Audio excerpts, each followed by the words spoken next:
Les aliments destinés aux nourrissons en bas âge, en fait, concernent les aliments qui sont destinés aux nourrissons dès la naissance jusqu'à 3 ans. C'est ça le cadre réglementaire. Et il y a une réglementation européenne qui encadre ces aliments.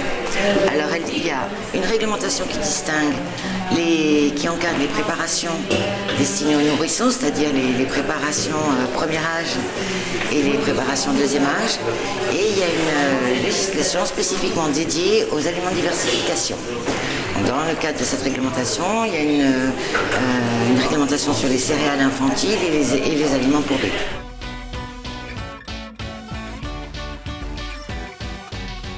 Dans le cadre de la réglementation européenne des laits infantiles, c'est très simple. Il y a une directive européenne qui encadre d'une part les critères de composition, c'est-à-dire les teneurs en énergie, protéines, glucides, lipides, vitamines et minéraux par exemple.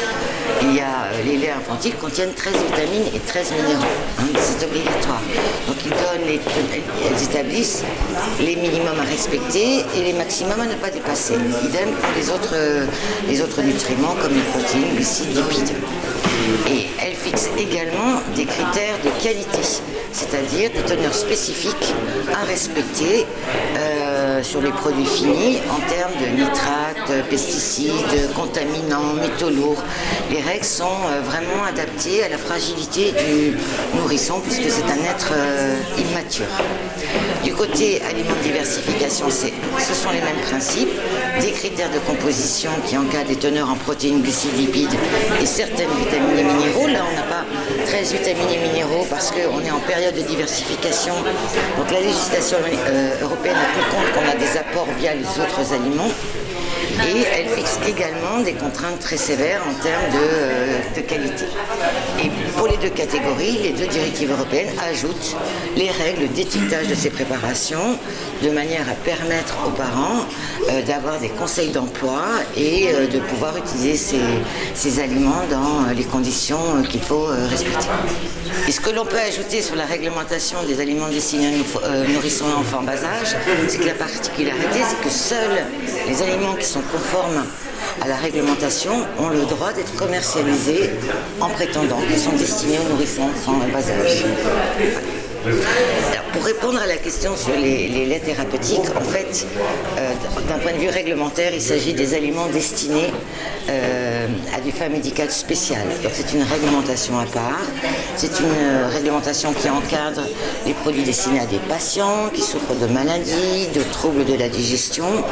Et eux ont effectivement leurs règles spécifiques et également leurs règles d'étiquetage spécifiques. Et ça, ce sont des aliments destinés à des fins médicales spéciales. En fait, il n'y a pas de communication au grand public et la communication se fait aux professionnels de santé et sur les professionnels de santé qui communiquent sur ces produits parce que ça touche des populations particulières de patients.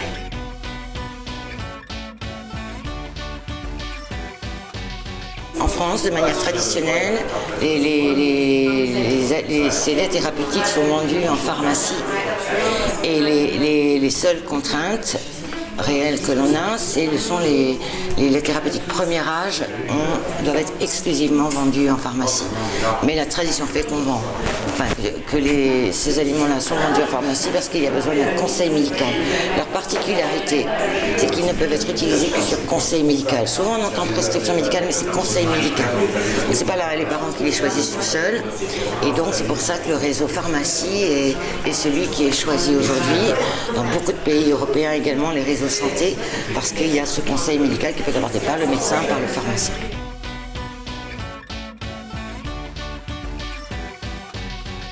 Le rôle de notre syndicat est double sur les aliments destinés aux nourrissons et enfants bas âge. D'une part, on aide nos adhérents en termes d'application de la réglementation, on répond à leurs questions, on a des groupes de travail, on réfléchit avec eux. Et donc, avec nos adhérents, on va également, notre deuxième niveau d'intervention, est d'échanger avec les autorités françaises, voire européennes, sur la manière d'appliquer la réglementation ou de la faire évaluer, ou de la faire évoluer.